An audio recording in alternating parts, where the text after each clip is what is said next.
Hello everyone. आज हम पढ़ेंगे क्लास 11th के बीएसटी का एक इम्पॉर्टेंट टॉपिक जिसका नाम है private public and global enterprises.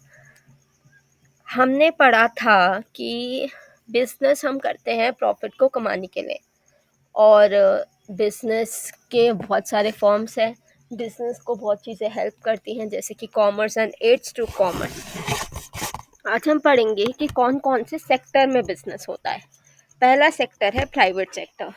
Private sector वो बिजनेस होते हैं जो कि ओन्ड और मैनेज्ड एंड कंट्रोल्ड, तीनों चीज़ें प्राइवेट ग्रुप ऑफ पीपल करते हैं। इनका मेन ऑब्जेक्टिव होता है प्रॉफिट को कमाना और अपने कस्टमर्स को सेटिस्फाई रखना, जैसे कि रिलायंस, टाटा, इन्फोसिस, विप्रो। प्राइवेट एंटरप्राइजेस के फीचर्स क्या होते हैं? पहला, प्राइवेट ओनरशिप, मतलब कि ये इंडिविजुअल्स या शेयर होल्डर्स के होते हैं। दूसरा, ये प्रॉफिट मैक्सिमाइजेशन के लिए किए जाते हैं ये वाले बिजनेस। तीसरा, ओनर जो होते हैं वो अपने डिसीजन इंडिपेंडेंटली लेते हैं। कंपटीशन जो है प्राइवेट बिजनेसेस में एक दूसरे के कस्टमर्स को अट्रैक्ट करने के बीच में होता है, कि कैसे एक ही इंडस्ट्री के लोग अपने कस्टमर्स को रिटेन करें और दूसरे के कस्टमर को अट्रैक्ट करें। क्योंकि प्रॉफिट एक मेन ऑब्जेक्टिव है, प्राइवेट एंटरप्राइजेस ये मानी जाती हैं कि ज़्यादातर एफिशिएंटली काम करती हैं।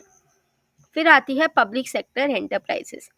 पब्लिक सेक्टर एंटरप्राइजेस वो बिजनेसेस होते हैं जो कि ओन्ड होते हैं, फाइनेंस्ड, मतलब उसमें पैसा जो होता है, कैपिटल जो होती है वो, और कंट्रोल जो होता है वो गवर्नमेंट का होता है। इनका मेन ऑब्जेक्टिव सिर्फ प्रॉफिट कमाना नहीं, जबकि पब्लिक का वेलफेयर और नेशनल डेवलपमेंट भी होता है। इसके एग्जाम्पल्स होते हैं railway, electricity board, public sector banks, etcetera. फिर आपके जो पब्लिक सेक्टर एंटरप्राइजेस होते हैं उनके क्या फीचर्स होते हैं? ये पब्लिक को असेंशियल सर्विसेज प्रोवाइड करते हैं, ये रीजनल डेवलपमेंट में हेल्प करते हैं, ये एम्प्लॉयमेंट जनरेशन करते हैं, ये जो होते हैं ये इकोनॉमी में स्टेबिलिटी लाने में और इकोनॉमी की ग्रोथ में हेल्प करते हैं, और ये नेशनल सिक्योरिटी को टारगेट करते हैं, क्योंकि ये वो स्ट्रैटेजिक ग्रुप्स प्रोड्यूस करते हैं, वो स्ट्रैटेजिक गुड्स प्रोड्यूस करते हैं जो कि इम्पोर्टेंट है किसी भी नेशन के लिए। फिर आते हैं forms of public sector enterprises. Forms of public sector undertaking में पहला फॉर्म है डिपार्टमेंटल अंडरटेकिंग। डिपार्टमेंटल अंडरटेकिंग वो एंटरप्राइजेज है जो गवर्नमेंट के डायरेक्ट कंट्रोल में होती है। इसमें कंप्लीट गवर्नमेंट की ओनरशिप होती है, ये गवर्नमेंट के बजट्स के द्वारा फाइनेंस्ड होती हैं, ये गवर्नमेंट्स की सर्वेंट होते हैं, इसके जो एम्प्लॉयज़ होते हैं गवर्नमेंट के सर्वेंट्स होते हैं, और ये high level of government control होता है, जैसे कि इंडियन पोस्ट और इंडियन रेलवेज।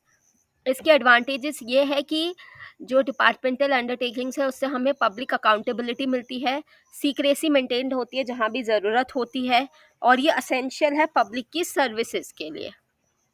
डिसएडवांटेज ये है कि इसमें स्लो डिसीजंस होते हैं, जो पॉलिटिकल इंटरफेरेंस होता है वो इसमें ज़्यादा होता है, और फ्लेक्सिबिलिटी कम होती है। फिर आते हैं statutory corporation. Statutory corporation create किए जाते हैं किसी स्पेशल स्टैट्यूट या फिर किसी स्पेशल एक्ट ऑफ पार्लियामेंट या स्टेट लेजिस्लेचर से।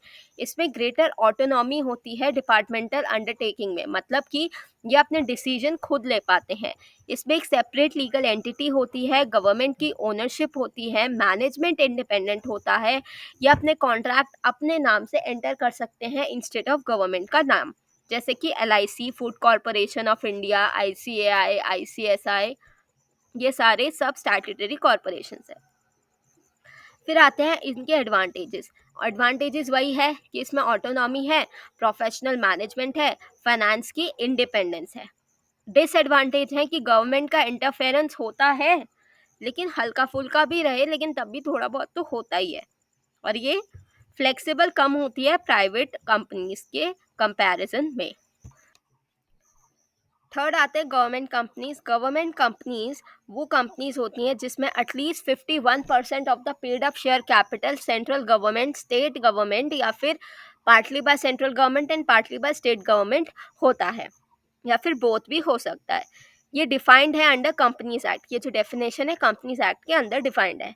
इसके फीचर्स क्या होते हैं कि ये कंपनीज एक्ट के अंदर रजिस्टर्ड है, इसकी एक सेपरेट लीगल एंटिटी है, इसे बोर्ड ऑफ डायरेक्टर मैनेज करते हैं, गवर्नमेंट में इसकी मेजॉरिटी ओनरशिप है क्योंकि एटलीस्ट 51% तो होनी चाहिए, तो मेजॉरिटी ओनरशिप है। इसके एग्जाम्पल हैं BHEL Bharat heavy electricals limited, steel authority of India limited SAIL. Advantages क्या है? ज़्यादा फ्लेक्सिबिलिटी है, प्रोफेशनल मैनेजमेंट है, कैपिटल रेज करना इजी होता है और डिसीजन मेकिंग फास्टर होते हैं। डिसएडवांटेजेस ये है कि पॉलिटिकल इन्फ्लुएंस लाता है और जो ट्रांसपेरेंसी है प्राइवेट लिस्टेड कंपनीज के हिसाब से के कंपैरिजन में वो कम है। अब तीनों फॉर्म्स में हम डिफरेंस करते हैं। फॉर्मेशन की बात करें तो डिपार्टमेंटल अंडरटेकिंग गवर्नमेंट डिपार्टमेंट के अंदर है, स्टैट्यूटरी कॉर्पोरेशन एक स्पेशल एक्ट के अंडर बना और गवर्नमेंट कंपनीज कंपनीज एक्ट के अंदर बनी है। लीगल स्टेटस की बात करें तो डिपार्टमेंटल अंडरटेकिंग का कोई सेपरेट लीगल स्टेटस नहीं होता। स्टैट्यूटरी कॉर्पोरेशंस और गवर्नमेंट कंपनी का सेपरेट एंटिटी कहलाती हैं, उनका एक सेपरेट लीगल स्टेटस होता है। ओनरशिप की बात करें तो डिपार्टमेंटल अंडरटेकिंग 100% गवर्नमेंट है, स्टैट्यूटरी कॉर्पोरेशंस भी 100% गवर्नमेंट है एंड जो हमारी गवर्नमेंट कंपनीज है उसमें मिनिमम 51% जो है गवर्नमेंट का स्टेक होता है। फ्लेक्सिबिलिटी की बात करें तो डिपार्टमेंटल अंडरटेकिंग में स्टैट्यूटरी कॉर्पोरेशन के कंपैरेटिवली और गवर्नमेंट कंपनी के कंपैरेटिवली बहुत कम फ्लेक्सिबिलिटी है। स्टैट्यूटरी कॉर्पोरेशन में मीडियम फ्लेक्सिबिलिटी है, गवर्नमेंट कंपनी में हाई फ्लेक्सिबिलिटी है।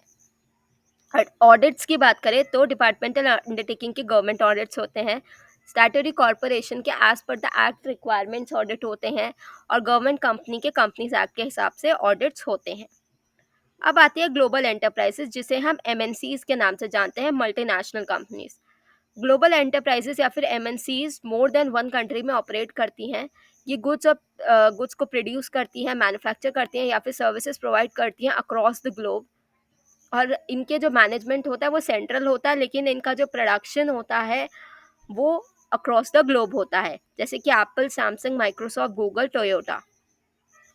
ये मल्टीपल कंट्रीज में ऑपरेट करती हैं, इनके लार्ज फाइनेंशियल रिसोर्सेज हैं, ये एडवांस टेक्नोलॉजी यूज़ करती हैं, प्रोफेशनल मैनेजमेंट है, इनकी एडवर्टीजिंग और मार्केटिंग कॉस्ट बहुत ज़्यादा है और इनकी एक ग्लोबल ब्रांड इमेज है। इनके एडवांटेजेस ये हैं कि ये एडवांस टेक्नोलॉजी लाती हैं किसी भी नेशन में, एम्प्लॉयमेंट अपॉर्चुनिटीज़ क्रिएट करती हैं, फॉरेन इन्वेस्टमेंट इंक्रीज़ करती हैं, प्रोडक्ट की क्वालिटी इंप्रूव करती हैं और एक्सपोर्ट्स को बूस्ट करती हैं। इसके डिसएडवांटेज ये हैं कि ये रिड्यूस करती हैं अपॉर्चुनिटीज़ फॉर स्मॉल बिजनेसेस, ये मार्केट में डोमिनेंस रखती हैं, प्रॉफिट जो है वो ट्रांसफ़र हो सकता है अब्रॉड और इससे अनहेल्दी कंपटीशन क्रिएट होता है। अब एक क्विक रिवीजन कर लेते हैं। जो प्राइवेट सेक्टर है वो प्राइवेट इंडिविजुअल ओन करते हैं, उनका काम होता है प्रॉफिट कमाना, उनका मेन एम है प्रॉफिट कमाना। Public sector government companies own करती हैं, उनका एम होता है पब्लिक वेलफेयर एंड डेवलपमेंट। तीन टाइप की गवर्नमेंट एंटरप्राइजेज होती है, departmental, statutory corporation and government companies.